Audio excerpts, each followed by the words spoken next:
행안부 장관님께 묻겠습니다. 네. 대통령은 내란죄를 저지른 국사범, 내란죄 수괴입니까?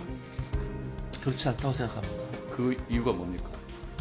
대통령은 헌법에 규정된 권한을 행사하신 거고 또 의회는 의회대로 헌법에 네. 규정된 권한을 행사한 헌법 거라고 생각합니다. 77조, 개헌법 2조, 비상계엄은 전시, 사변, 이에 준하는 국가 비상상태인데 그러한 상황이었나요? 그때 비상계엄 상황이? 그 내용에 대해서는 잘 아시다시피 비상계엄이라는 것은 고도의 통치행위로 인식되고 있습니다. 따라서 그 측면에서 이해돼야 되고 그 당부에 대해서는 제가 판단할 지위에 있지 않습니다.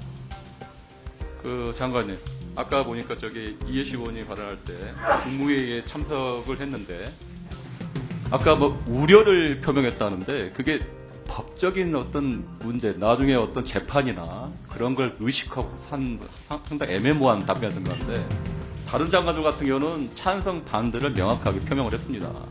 장관님은 정확하게 찬성한 건지 그 반대를 한 자리에서 건지를 찬성 명확하게 한 반대를- 걸 좀 네. 표현해 주시기 바랍니다. 찬성 반대를 명확하게 표현하신 분은 없었습니다. 다만 이제 반대라는 워딩 자체를 하신 분이 한두 분 있었던 것을 기억을 하고요. 전반적인 것은 이번 그 계엄이 시기적으로나 여러 가지 어떤 경제에 미칠 영향이라든지 그런 거에서 전반적인 논의를 한 겁니다. 이해주십시오. 행안부 장관에게 질의하겠습니다. PPT 올려주세요. 네. 행안부 장관님, 이번 상황이 비상계엄에 해당되는 상황이라고 생각하십니까? 그 아까 말씀드린 바 짧게 답변해 주십시오. 네, 제가 지금 판단할 지위 있지 본인의 입장을 묻는 겁니다. 본인의 판단할 수 보시기에 있지 행안부 않습니다. 장관으로 보시기에 대한민국의 안전을 책임지는 치안과 안전을 책임지는 행안부 장관이 보시기에 비상계엄 상황입니까? 제가 말씀드리긴 적절치 않은 것 같습니다. 왜 적절치 않죠? 아무런 아까 책임이 말씀드린 없습니까? 같이 대통령이 고유의 통치권을 행사해서 장관은 장관의 입장을 내지 못합니까? 이것은 고도의 정치행위고 통치행위이기 자, 때문에 고도의 정치 행위면 그거에 대해서 제가 장관은 왈가왈부하는 그에 대해서 아무런 토를 달아서는 안 됩니까? 적절치 제가 묻는 않다는 건 겁니다. 사후적으로 지금 상황이 비상계엄 상황이냐를 묻는 겁니다. 비상계엄 상황입니까? 답변 못 하시겠습니까? 사후적으로는 더더욱이 제가 판단할 지위 있지 아, 않습니다. 그럼 답변을 못 하신다로 이해하면 됩니까? 제가 다음- 답변하는 적절치 않습니다. 다음 PPT 봐주십시오.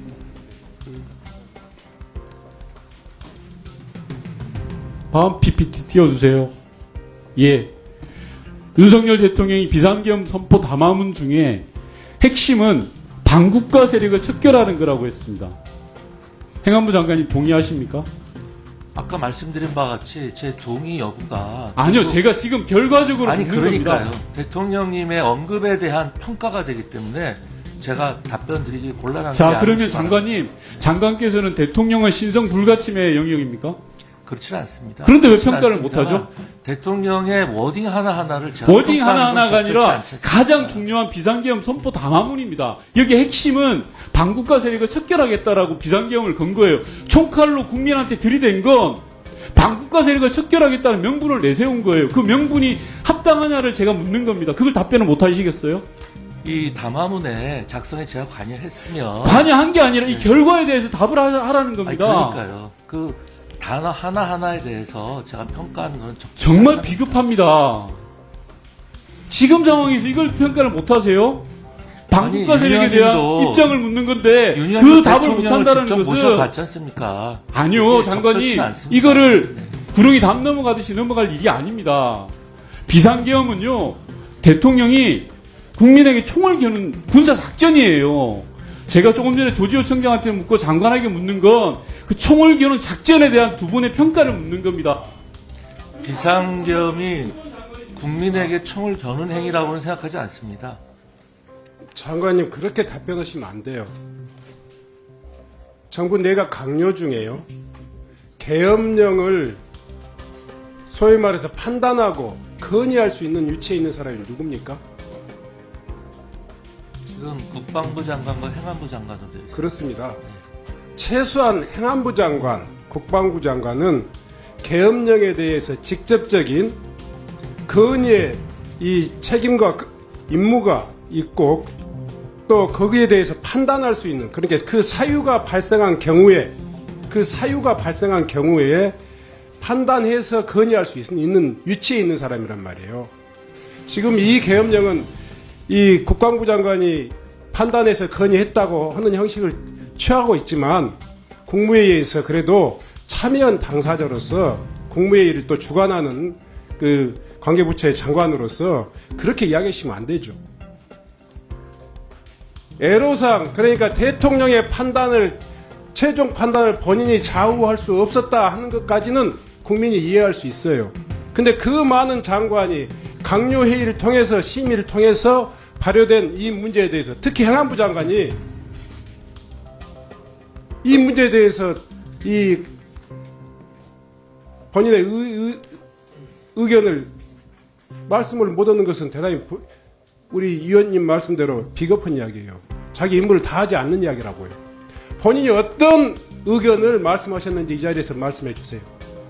그것은 장관이 대통령을 모시는 위치에서도 당연히 정당하니 찬성할 수도 있고 반대할 수도 있고 아니면 우려를 표명할 수도 있고 또 거기에 가담할 수도 있는 거예요.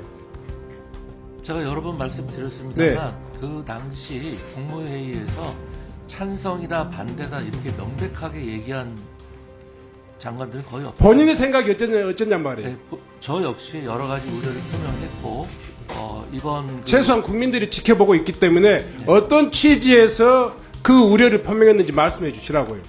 그러니까 경제에 미칠 영향이라든지 외교관계에 미칠 영향 이런 것들에 대한 여러 가지 의견들이 오고 갔습니다. 다시 한번 묻겠습니다. 우리 위원님께서 말씀하시는 소위 말해서 계엄법에 규정하고 있는 요건에 해당된다고 그런 법률적인 판단을 하셨어요, 안 하셨어요? 그 당시에 그런 법률적인 판단을 하고 자시고 할 그런 여유가 없었습니다. 아까 말씀드린 바와 같이 그 자리에 모인 장관들 전체가 정말 깜짝 놀란 상황이기 때문에